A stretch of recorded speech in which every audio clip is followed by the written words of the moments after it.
Let me begin this evening by expressing my gratitude to the American people for your outpouring of love and support following the assassination attempt at my rally on Saturday.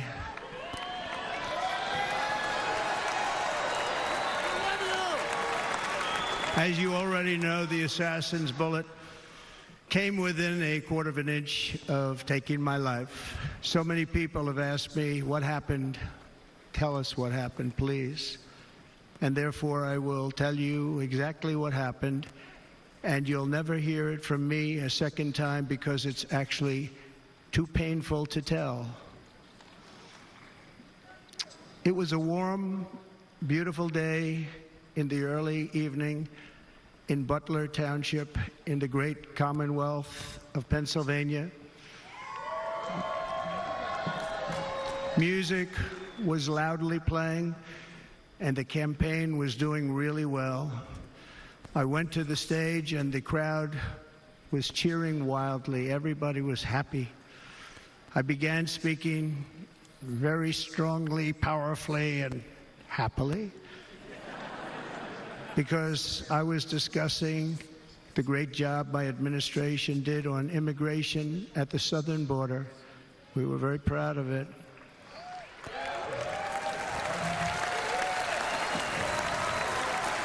Behind me and to the right was a large screen that was displaying a chart of border crossings under my leadership.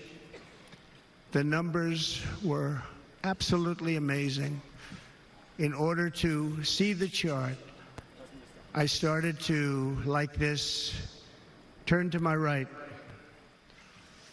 and was ready to begin a little bit further turn, which I'm very lucky I didn't do, when I heard a loud whizzing sound and felt something hit me really, really hard on my right ear. I said to myself, wow, what was that? It can only be a bullet.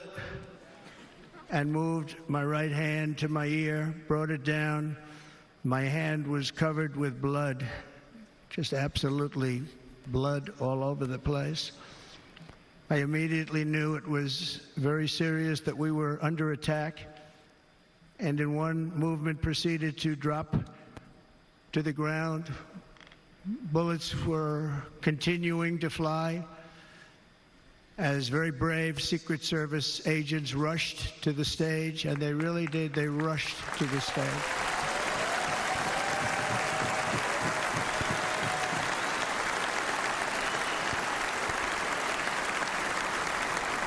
These are great people at great risk, I will tell you, and pounced on top of me so that I would be protected. There was blood pouring everywhere, and yet, in a certain way, I felt very safe because I had God on my side. I felt that.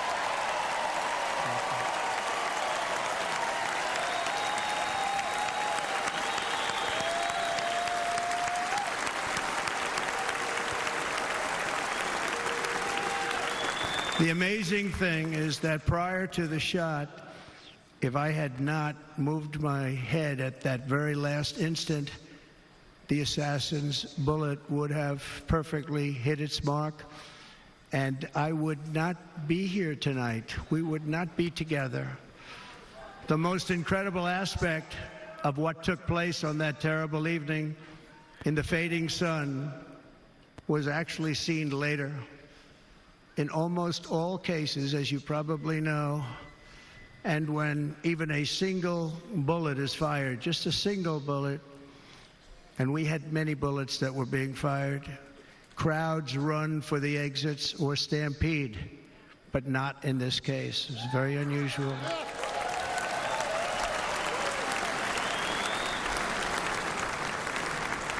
This massive crowd of tens of thousands of people stood by and didn't move an inch.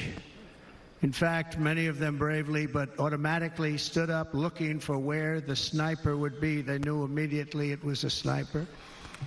and then began pointing at him. You can see that if you look at the group behind me. That was just a small group compared to what was in front. Nobody ran, and by not stampeding, many lives were saved. But that isn't the reason that they didn't move. The reason is that they knew I was in very serious trouble. They saw it. They saw me go down. They saw the blood and thought, actually most did, that I was dead. They knew it was a shot to the head. They saw the blood. And there's an interesting statistic. The ears are the bloodiest part. If something happens with the ears, they bleed more than any other part of the body. For whatever reason, the doctors told me that. I said, why is there so much blood? He said, it's the ears. They bleed more. So we learned something, but they just, this beautiful crowd, they didn't want to leave me. They knew I was in trouble. They didn't want to leave me. And you can see that love written all over their faces. Incredible people. They're incredible people. Bullets were flying over us, yet I felt serene. But now the Secret Service agents were putting themselves in peril. They were in very dangerous territory. Bullets were flying right over them, missing them by a very small amount of inches.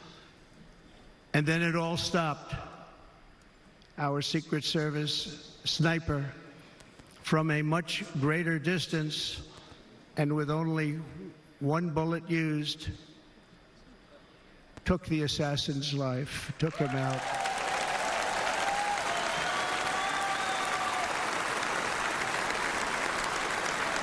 I'm not supposed to be here tonight. Not supposed to be here. Yes, you are. Yes, you are. Yeah.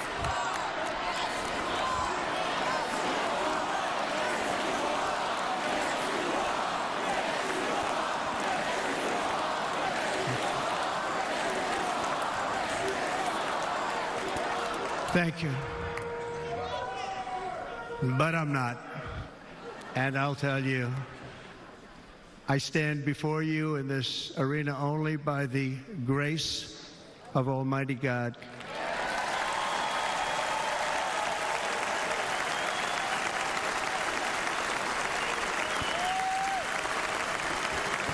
In watching the reports over the last few days, many people say it was a providential moment.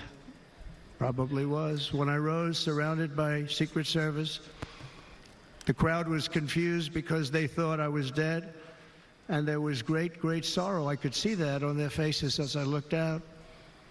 They didn't know I was looking out. They thought it was over. But I could see it, and I wanted to do something to let them know I was okay. I raised my right arm, looked at the thousands and thousands of people that were breathlessly waiting, and started shouting, "Fight, fight, fight." Thank you. Once my clenched fist went up, and it was high into the air, you've all seen that, the crowd realized I was okay and roared with pride for our country like no crowd I have ever heard before. Never heard anything like it.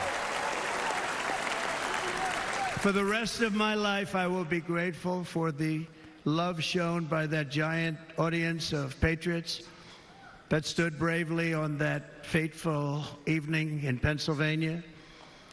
Tragically, the shooter claimed the life of one of our fellow Americans, Corey Comparator. Unbelievable person, everybody tells me. Unbelievable. And seriously wounded, two other great warriors. Spoke to them today. David Dutch and James Copenhaver. Two great people. I also spoke to all three families of these tremendous people. Our love and prayers are with them. And Always will be. We're never going to forget them. They came for a great rally. They were serious Trumpsters, I want to tell you. They were serious Trumpsters and still are. But Corey, unfortunately, we have to use the past tense. He was incredible. He was a highly respected former fire chief, respected by everybody. Was accompanied by his wife, Helen, incredible woman. I spoke to her today, devastated, and two precious daughters. He lost his life selflessly acting as a human shield to protect them from flying bullets. He went right over the top of them and was hit. What a fine man he was.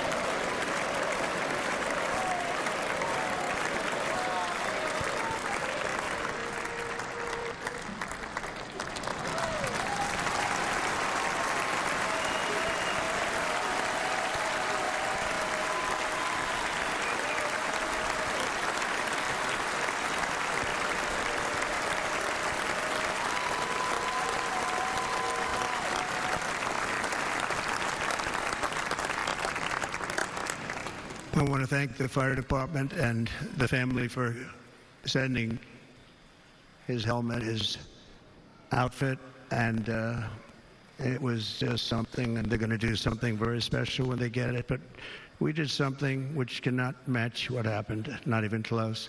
But I am very proud to say that over the past few days, we've raised $6.3 million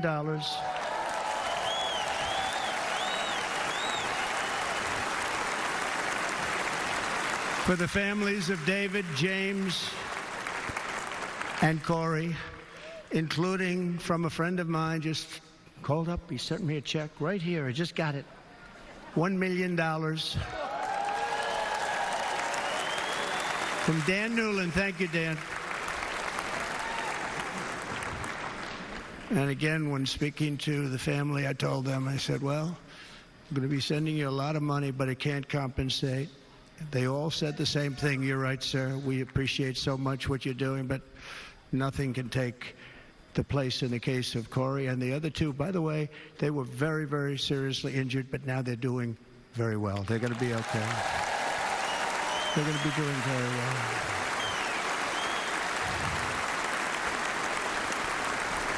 They're warriors. So now I ask that we observe a moment of silence in honor of our friend Corey.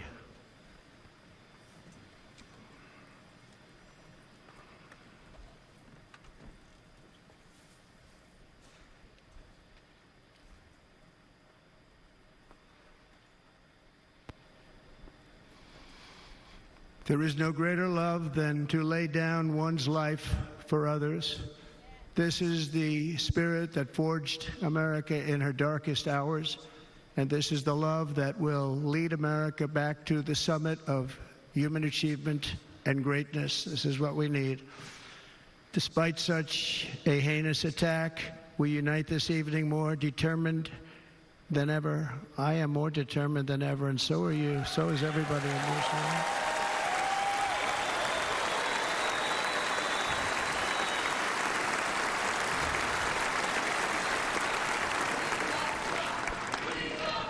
Thank you. Thank you very much.